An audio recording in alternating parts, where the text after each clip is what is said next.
Wow, that's actually it's a big question, that. It's too big. Well, that's what you get for making test drive. I actually think you should leave that in. We've been interrupted by the Air Force.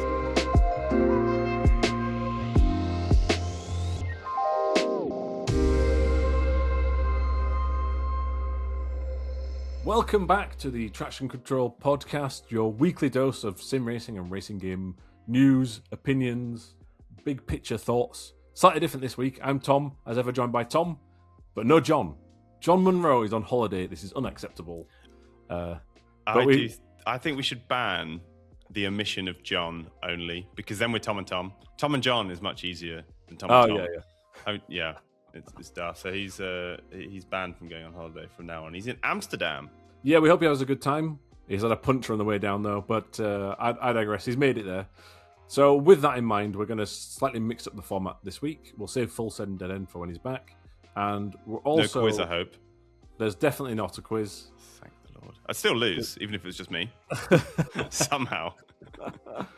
But we're going to run through some of or mainly one news topic that's cropped up recently. We're also going to tease a little bit as to what's coming up soon, because if this week's a little bit quiet, it's in the podcast form, it means behind the scenes this week is absolutely mental. There'll be all sorts coming soon. And then we're going to have more of a Q&A special. So we're going to run through more community comments, feedback, and questions for the Traxion team than usual. And then normal programming returns next week. So, Nacon, big challenges and issues. That's sort of the huge story at the minute. It's all a bit financial waffle. But the key part of it is, last week, Bigben Interactive, who owns Nacon, was blocked by banks, and we don't know the specific amount it needed. It does have a €43 million debt of unpaid bonds, but it wanted to pay part of that.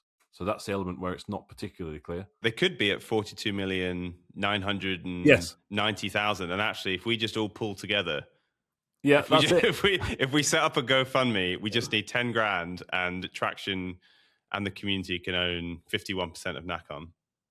Yeah. Or alternatively, it could be that they got 1 million. And they actually need 42 million. Yes, so, that is a larger whip round, to be fair. I don't think we'll be able to match that, but we'll find out in due course, I'm sure, because all these companies are publicly listed and therefore they are legally required to update people on their scenario. That's why we have the news. There's an article on the website. But the key thing why we think it is significant to racing games in particular is because this is affecting Nacon. Initially, they were a little... blasé is the wrong word, but we said we're monitoring this and we accept the press release that was put out by BBI. Now they're saying we are careful. Oh yeah, they initially said carefully studying the consequences. This is now up to Nacon's liquidity position requires rapid implementation of a financial restructuring with its creditors in order to ensure the continuity of its operations. So it's liquidity, i.e. how much cash it has in the bank, needs financial restructuring with its finances, which basically means it needs to say, we can't service our debts for a while, so we need a payment holiday until we get through this. To break it down, obviously there's wages to pay, there's rent to pay, there's developers, there's licensing fees. I shouldn't mention that maybe because it's unfair to speculate exactly what is not going to be paid or unpaid or paused. But certainly all those important things are needed to run a video game company. And when you put out a rapid implementation of financial restructuring with its creditors, that is significant and that is serious. And also, Nacon is really important for the racing game sector, I think. Absolutely, because Nacon is not a brand that we've necessarily heard much about as consumers. You might notice its logo if you're really observant, but actually they do have a deep entangled web that spreads throughout our sim racing world. So I've been looking at what they're involved in terms of sim racing. They've got their fingers in many pies. The pies being KT Racing, probably the biggest one. Test Drive Unlimited Solar Crown is made by KT Racing, as is Endurance Motorsport Series, MXGP. They publish Gear Club Unlimited 3 and the console versions of Rennsport. The PC version, obviously, is published by Competition Company. And they hold WRC and MXGP licenses. And they make their own hardware. So they have the RevoSim brand, which you may have heard of. We've covered it quite a lot on the Traxion GG website. They've got wheelbase, pedals, magnetic paddle shifters, 8-pattern shifters, load cell, blah, blah, blah, blah, blah. So they kind of have touch points, to use a horrible phrase, across all aspects of the sim racing world, and with that comes a lot of staff. So perhaps the lazy but human reason to want Nacon to pull through is that there are a lot of passionate gamers, car people whose jobs are potentially in jeopardy if this is as bad as it sounds, right? So obviously, we do want them to succeed and to keep making racing games, quite frankly. Yes, there's two things there. What was the awful phrase just there? Touch points. Touch points. Yes. Well, I'm going to use another businessy phrase: vertically integrated. Well, I think it's quite. Yeah, I think it's many quite interesting verticals. Yeah, they make video games. They publish and market video games, and they make the hardware. So it's completely one unit. I think they are the only ones that do that. It's an ecosystem. Yeah, it's a full ecosystem. To use another horrible phrase. Yeah, they also make, they have a rigs brand, which is headsets. They make gamepads as well, and also non-racing games. So this is actually a huge French company, and it's hard to tell which element of this is going to struggle the most. We don't know. It's perhaps not fair to speculate so much. I mean, this could be a storm in a teacup, and then there's been a few of those recently, right? Yeah. So my hope is it is that, but you obviously have to report on it. And when you say immediate restructuring, that's like, what's going on? Nobody wants to hear restructuring. Restructuring is a horrible euphemism. No, and the other element is that when they're publishing games, then we hope that the developers are getting the right cut of the fees and all sorts of things that could be potentially involved here. There's also, traditionally a Nacon Connect event around this time every year, or maybe next month or the month after, where they have some big announcements for the year ahead. Well, they've been making a lot of announcements. I mean, if you look at the latest news page on Traxion, it's the last couple of weeks. I think you said there's been something like a dozen Nacon-related stories. So they're clearly on a big push. Yeah, so this timing is unfortunate because, yes, you're right. So they had the first ever Nacon Racing specific keynote, news from the pits. And it was great that they're doing it. I would say, first world problem, I did have to write 10 articles until like 11 p.m. at night. But they're definitely doing a lot. And one thing also, so they have some momentum. And one thing I would like to very specifically say about this, when we covered this story, I did see on social media, some of the responses were, well, that's what you get for making Test Drive. And I think that game was not ideal, still is not ideal. They've had some issues as well recently on the trying to recover with the patches being a bit broken. But I do think the roadmap is promising still. I'm still very much looking forward to it. And I want to say that this whole thing will not be just because of Test Drive. There's whole other things involved here, and we'll find out over time. Yes. Fingers crossed. Test Drive. I do have a memory of us being Gamescom. I can't remember if it was this last year or the year before. But all merged into one, doesn't it? You being asked about Test Drive by somebody that worked on Test Drive, and I do remember your answer being quite amusing, constructive, honest, polite. But I could just say like, it's obviously got huge potential. Yes. Speaking of which, something similar. Let's move on to our second story, which is Rennsport has got lots of news. Some of it now, some of it not now, and huge potential, and some potential. No, I hope. Listen, we can't say too much, but it's obviously in public news that we were at an event last week, and I want to talk about this very briefly because there's lots of things that we can't talk about until later on. However, the room, which we were allowed to post on social media, look, we're at this event, was plastered in a load of new content that had not been announced. So we did write a brief story that Laguna Seca and some KTM and a GT4 car are definitely coming to the game. We don't know when, we don't know how. Well, we might do when, but we might not be able to say. But anyway, it's happening. And I just thought it was a very interesting event to see all this in a sort of deliberately set up leaky fashion. Interesting. So, we were discussing this morning that you were considering perhaps doing a video of your time there, but actually there wasn't quite enough to make it interesting. So given that the vibe of the event, it remains behind closed doors to an extent in the fact that nobody's really covered the event. or rather, we haven't covered the event so far. What was it like? What is the mood of the Rennsport staff in the room? They've had some changes there, and they're bullish. They're Mm. bullish, even though they've got some serious issues going on, and they would openly admit they're the first to admit that the initial sales weren't and response wasn't what they expected. Mm-hmm. They've got big plans. Now, having plan is one thing, executing it is quite the other, which is still my concern. But they're very confident that what they will announce and what they'll put forward, they can achieve. Mm. And I asked also that have you got the backing to do this? And the answer was 100%. And Marco, the co-CEO, looked me in the eyes and said it 100% like this. So, yes, I feel confident. I feel confident that they're confident. I get the impression that they really are survivors. Like they, Yes. they launched. And I mean that. No, I mean that in a real complimentary way. I mean that that they don't.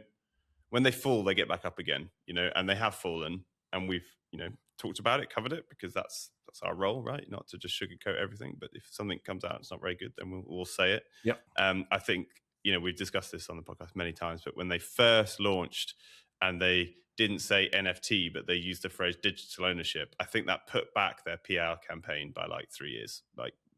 People were still joking about it at this event. Actually. People still talk about it now, right? Yeah, and they always will, because it was, your car is an NFT, and it was just as NFTs were becoming immediately uncool after a very, very brief period of people wanting various apes and whatnot. So anyway, my point is, the team, I think, are very commercially minded. Again, I mean that in a complimentary way. I think they are, as you put it quite nicely, they are bullish, and they've survived a lot already. So I'm not writing them off. I don't think we've seen anything in game to give us tons of confidence, but the team themselves, especially kind of the leadership team, I think they are talented people, right? And they're not doing this just to tread water. They're doing it because they want it to be the best racing game in the world. Yeah, that's absolutely right. And I also think another mistake they did early on was not just develop it in public, but also focus so much on esports. I mean, that ultimately was what the platform was supposed to be about. That market has sort of not collapsed, as we discussed last week. It's much smaller than it was. It didn't hit on as what everyone thought it would in terms of watching professional esports. So it was a gamble, wasn't it? Because for all we know, combining it with ESL, that could have been the rebirth of sim racing, couldn't it? Could have been. It just wasn't. But it wasn't. No.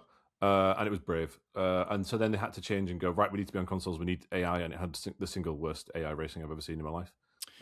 Sim Racing Expo was uncomfortable to watch. Yeah. But shoulders. We'll see how that develops. And one small nugget I'll give before we talk about what else is coming up in Traxion is that we were told that nothing in the room is embargoed, right? So hence why we could do a story about Laguna Seca, right? Because it was on the wall. And then afterwards in the evening, I realized, there's another picture in the room, and that kind of looks like Sebring. So that's my prediction. And another thing was, then I realized on some of the tables was a light, right? And it was a plastic light, and it had the outline of what I think is the Aston Martin Valkyrie. So for those watching on Spotify and watching on YouTube, you'll be able to see what that looks like. But for those listening, it's like a little plastic outline that's lit up. It's an Aston Martin Valkyrie.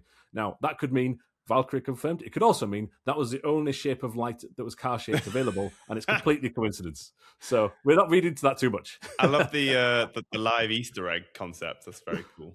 Yes, it was very much like we're on a children's Easter egg hunt here. Let's find all the unannounced cars on the walls. Brilliant. So that was quite fun. Right, anyway, we've got more of that coming on the website. I don't think we can say when, but later this week, there's more information that people don't know about Rennsport and a couple of other things that we're working on. Well, I know you're excited about this one, Tom, but we'll keep it brief. But iRacing Arcade releases on the 3rd of March, which is, it'll be this time next week. Their teaser last week was amazing. Their teaser last week was exactly what I wanted to see. I actually haven't caught up on that. Ross covered that, but it was to show the career for the first time, wasn't it? Yes, but the particular focus was really on the campus building. Cool. And it just looks so good. It's kind of like if you combine a childhood love of something like Roller Coaster Tycoon, and then I just always think back to our joyous lunchtime sessions in the office playing Circus Superstars. It's just I'm very excited. I hope the execution lives up to the demonstrations thus far. I really hope it will. I think, the team behind it are fantastic. So, yes, very excited for that coming out on the 3rd of March. So we'll all have played it by next week's podcast. So you can not only watch our review and read our review by then, if all goes to plan, because it's busy, we'll also have a discussion about it. I'll do it. No one else can do it. I'll do it. Yeah. Thumbs on that. Right. Slightly biased, perhaps. The other game that's out this week is a game that's already out on PC, but Tokyo Xtreme Racer hits PlayStation 5, which I think will be its biggest platform, because I think as a accessible racer, there's a really good market for it in PlayStation. PlayStation is the biggest selling series console ahead of Xbox. And also, this series is deeply rooted in PlayStation ownership from like 15 years ago. Slight interesting thing there. We did receive an email that said, 26th, but actually that's Japan time. So we need to work really hard on the review. It's actually on the 25th. So when we have the review for it, it might not be on the 25th. It might be on the 26th. But anyway, we will have something for this. And then also, we don't have a release date for this, but it was announced last week. There's an update for Assetto Corsa Rally. But by dint of the fact that they said there would be an update this month, therefore it has to be out this week. So we'll see what's going on with that. And I just want a brief plug for an article that Ross wrote on the website, which is 10 real-world circuits that are not in Gran Turismo, that were in previous Gran Turismos, that we'd like to see in Gran Turismo. All right, good. We've got it. Do you agree with all 10? Yeah, they're brilliant. I love the fact that he found the ones that were only on... There's one that was only on the PSP game that everyone forgot about. I actually, when this came up in the Discord, I misread the title and just thought it was 10 real-world tracks that you just love to see in Gran Turismo, not Gran Turismo 7, not returning tracks. So I went straight in there with the, let's have Croft and Teesside. I want to see Teesside Autodrome and Warden Law karting northeast in Newcastle. And I got short, sharp thrift for misreading the title there. Quite rightly. No, it's a complex topic, but actually it's generated some really good debate on social media, and one person did have the best reply, which was, I want the moon. Forget... all of it.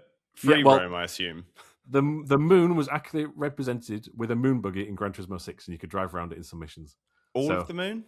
Well, probably not all of it. No, it was a set part. I'm not really down with my moon geography, so I couldn't tell you which elements. But apparently it was faithful of that time. I think if you've been to any of the moon, you've been to all of the moon, really. Probably. Speaking as somebody who hasn't been to the moon, which I assume is the same for you. Yes, no, I've never been to the moon. Oh, there you go. And we're not funded by Musk or Bezos, so we're probably not going to get there anytime soon. Right, anyway, moving on. I hope you're all enjoying this video. Just a quick message though for those of you using Fanatec equipment. Maybe you're looking to upgrade, maybe you're looking for new peripherals. If you use the affiliate link down in the description below, it will take you to the Fanatec website. It won't make a difference to your experience, but what it will do is help support this Traxion GG YouTube channel and of course our website. And that will help us make more content like this in the future. Back to the video. Community Roundup. So we're just going to do more Q&A and also run through some of your amazing feedback for our listeners and viewers. Thank you very much as ever. You can find us on everything, but the main protocol will be traxion.gg/Discord. Join our Discord. There's a specific podcast bit. There's a bit of lively debate after the episodes, but you can also put forward a question and we may ask it. But you can also reply to us on social media, on the YouTube comments, on the website comments. And I'll start with a website comment from Ben Martin. So Ben says, "Hi Traxion crew, big fan of your show. Listening to your discussions about career mode recently got me thinking about the function of practice sessions in story mode, career modes. I think we need to discuss here, like it opens up a kind of worms as to what's a story mode, what's career mode, are they different? I think Ben here is referencing particularly more story mode. So he talks about in real world motorsport, and it's a long comment, so I'll just read out bits of it. It, has track walks, practice, qualifying before each race, before you learn your way around the circuit, before you're racing hard.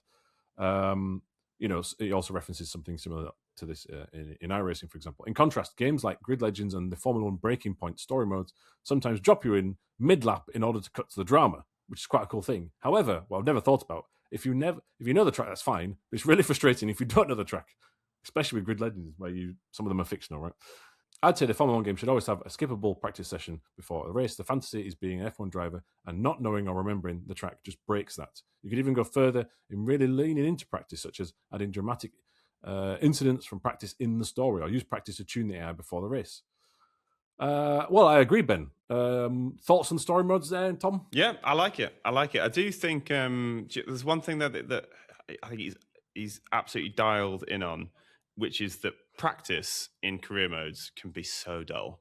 Like it's one of those things where if I'm playing F1, I kind of feel like I want to do the practice because I want to feel like an F1 driver. And when I'm watching the coverage of an F1 weekend in real life, I watch the practice. It's interesting that, so-and-so came off, or so-and-so had a problem, or so-and-so brought a new part to the track. Making practice more interesting is a challenge because you are just doing kind of non-competitive sessions. But the idea of having dramatic incidents happening within practice, so somebody coming off or somebody getting a particular advantage, or I think that's kind of cool. And then he's also made a good point that you could set your difficulty to say 95% across the whole game, but you might be absolutely rubbish at Monaco and fantastic at Kota. And so why not measure that during practice? And if you sandbag yourself, during those practice sessions, you're only going to make it less enjoyable for yourself. So you could cheat, or you could just put the difficulty down to easy. So I quite like that idea. It makes a key point there as well that it's skippable. So there will be people who just don't want to do it, and that's fine. Yes, true. Yeah. And also, I think, was it Forza Motorsport that tried to make a really big deal of the practice, but they didn't do it in a really interesting way, and it did also become a grind because you needed it for the car points, for the tuning, and it came a bit of a drag. Mm-hmm. So there's a balance there. But yes, Ben, ostensively, we agree. So we'll move on to Orion Starry from our Discord.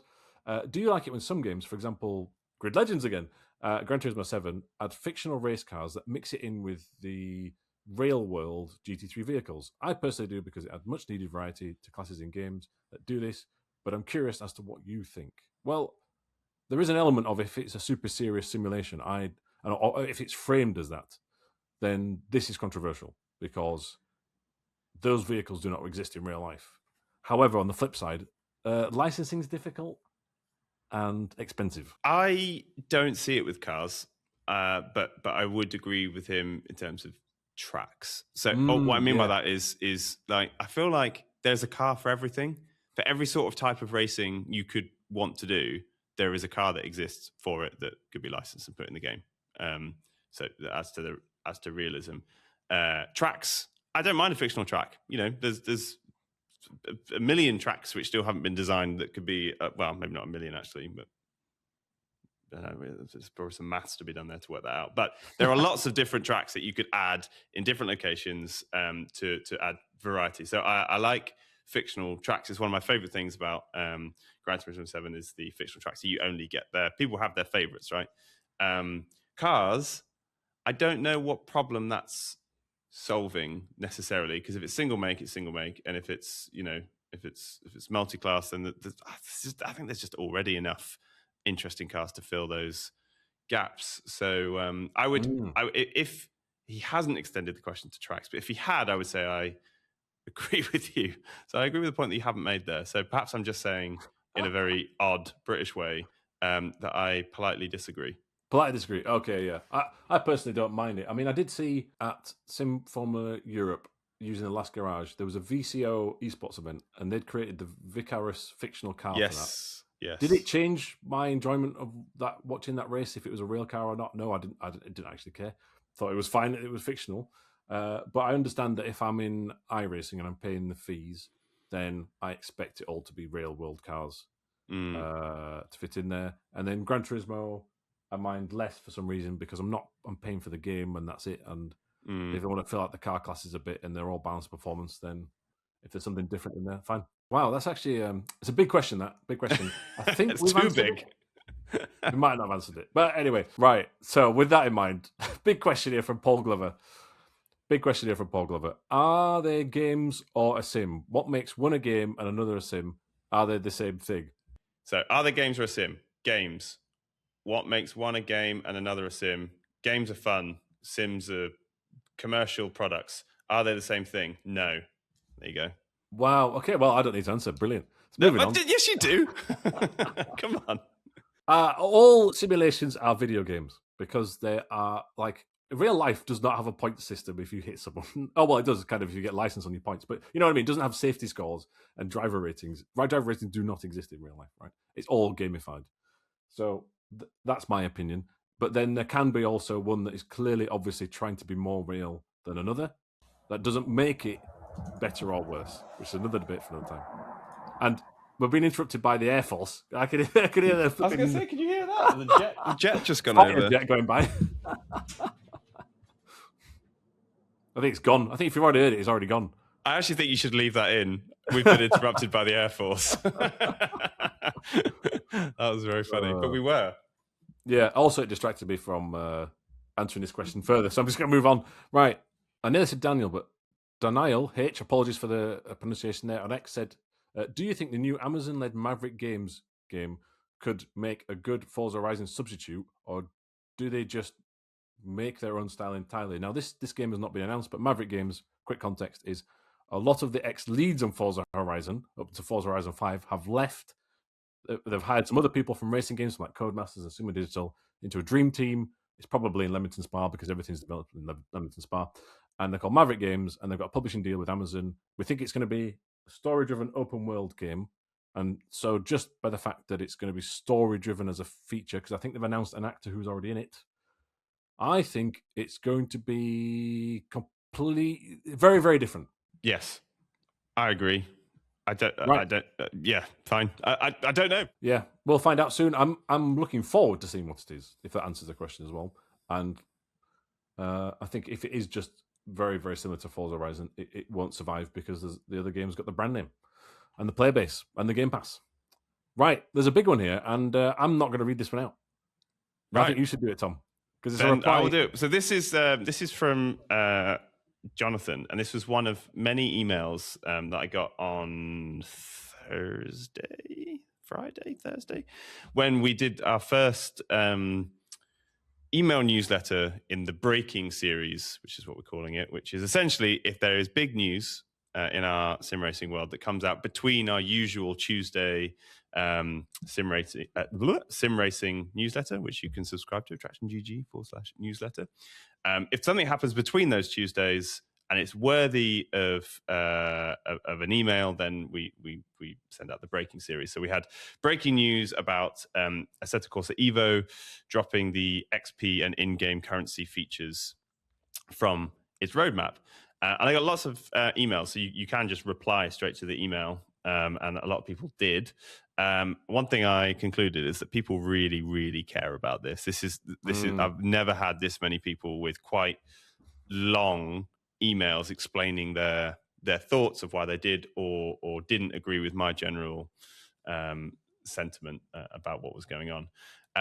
But Jonathan has a really interesting point. So for brief context, if you don't know what happened last week with OC Evo, is that they dropped the XP and in-game currency system. Tom got an exclusive interview for Traxion GG with Marco Massaruto, co-founder at Kunos. And it was a 50-minute interview, so there's lots of insights into how they make their decisions. And I found it really quite interesting. There was a very interesting bit about the key differences between making AC the original 14 years ago, whatever it was, and making AC Evo now. But I won't go into that. If you want those thoughts, then subscribe to the newsletter. But there was a point about modding. There was a specific point was made. We're not doing the XP and in-game currency system, but we are actually going to open up our modding system to everyone, whereas previously they said it was going to be for approved modders only. And it was kind of, well, we're taking with one hand and we're giving with the other. And Jonathan actually quoted in his email that bit where I said he's giving, and he disputed the concept of game studios giving modding. And his points are, developers, this is Jonathan now, developers should not rely on modding to complete their game, especially not after announcing a core element of the game will be removed, especially not after failure to produce the content already by players for players who expected that content. Then he talks a little bit about 505, etc., which I won't go into. But then he said the product they plan to release will now need to rely on third-party content made by unpaid players, which is not acceptable for any game, let alone its successor of a 12-year-old game he does go on to say, I hope I'm wrong, and he hopes it's going to be a full release that can be enjoyed without mods. Now, the interesting thing about this email, and it was quite a long email, was that he was making a point that game studios shouldn't rely on the gamers themselves to create value, i.e. you can't charge somebody for a product and then tell them, and by them I mean the community, to provide value back to it for free. Now, there obviously some mods are paid, which is now a grey area in his argument. But in theory, what they're saying is, well, we're going to let everybody create content. Okay, well, that's great. So essentially what you're saying is, well, we're not going to spend all the time and effort creating the XP and in-game currency system. Instead, we're just going to create this platform that allows you to make all this stuff so that we don't have to, but ultimately we charge you for it. That's, I think, the cynical summary of what he is suggesting. Tom? Yeah, I see where Jonathan's coming from. I think that is what he's saying. I respectfully disagree with elements of it, because they are still going to make all the proper laser scan tracks, the ranked multiplayer, the detailed, very, very detailed cars. One thing that people are overlooking with this game, because maybe that's not what they want, and that's absolutely fair as well, is that it has car models that have like all the different drive modes and aerodynamic features that in the real world. So there's a lot of work and effort into that. But obviously the game is not great at the minute in some respects, and it's clearly a long way from finished, and clearly we're far too optimistic with the roadmap. Also, they're still going to be working on the free roam. So there's all these things that they're still doing natively, and modding won't just appear overnight. It might take 2, 3, 4, 5 years before there's any strong a plethora of mods to select from. So it might feel that way. I think we can only fully judge it when version 1.0 is released and see what's actually in there, because he didn't write out in the interview another form of career mode made by them, just not with the interconnected XP currency system, which I don't think was ever truly properly explained either, where it was going to carry across from the career mode also into the free roam, which it does touch upon. But again, because of that poor communication earlier on in its life cycle, this announcement sounded worse than maybe it is. However, on that point, listen, the interview was a lot of work. It was very stressful behind the scenes from everybody involved. There were a lot of hurdles to jump over. I'm glad we got something out. The comments are either, thank you, I didn't know about this, or you're a effing shill, what are you doing? Listen, Kunos and 5 and everybody involved, they weren't communicating that much. So here is something. And now we know, listen, in my opinion, this game is going to be much longer in gestation than we expected. So it's going to be uncomfortable now. If they deliver something good at the end, which we don't know, but let's hope they do, then we'll finally judge it, and all this will be a storm in a teacup from the past. But right now, I understand we're in the eye of the storm. Yeah, I wasn't around during the launch of. I was alive. I just wasn't around the sim racing world when the original Assetto Corsa launched, and I can't imagine that went off without a hitch. Like, I'm sure I've read some comments somewhere saying people are forgetting that when the first one came out, there was this problem, there was that problem, this was delayed, this didn't work, that was buggy, and now we all consider it to be, one of the best sim racing titles of all time. Totally. And it's still going strong now. So I guess if you fix things, people have a short memory. Yeah, no, that's it. And the thing is, there's no guarantee. So I understand the anger at the minute. Absolutely fine. Doesn't bother me in the slightest. We'll see what happens, when it's finished. If it ever is finished, it will be. It will be. Yeah, and also the key thing as well, ACC had a really rocky path through early access. The difference here is you have an established franchise 3 games in, and there was definite expectations set pre-launch with a hype strategy, which then makes it feel worse. Yeah, there was a lot of mistakes there. I think that they are now the first to admit that. So now they just have to be eyes forward and move on from there. And on the point on modding, just to go back to Jonathan's point, I do see what he's saying. Oh, totally. Yeah. But look at Roblox. It's one of the most successful games of all time, because anybody can go in and create a game, a world, an event, whatever they want within that environment. Yep. And I think that given that people want to be quite active within these sandboxes, if Kunos knows that people value the ability to make their own assets within a game and either give them away or sell them, by allowing them to do so, that is perceived, that is value, right? You are providing value to the community. Yeah, true. Like he did say there, and I understand as well. I appreciate that with such a long interview, not everybody, we can't expect everybody to listen to the whole thing, but they are building all new tools for the modding community, right? So without those tools in this game engine, then there is no modding, and that is also providing a value. So very good point, but also great point as well from Jonathan. And thank you very much to everyone for your comments and feedback. That wasn't all of them. There's more that we'll discuss another time. We have been seeing more comments on Spotify, so thank you very much, Spotify listeners, for leaving comments. Keep that up. We will read some of those out in future episodes. We're storing them, saving them up. And also, as ever, in the YouTube comments as well. Be sure to like and follow and rate on Spotify, Apple Podcasts, your favorite podcast app. And we'll be back next week with another Traction Control.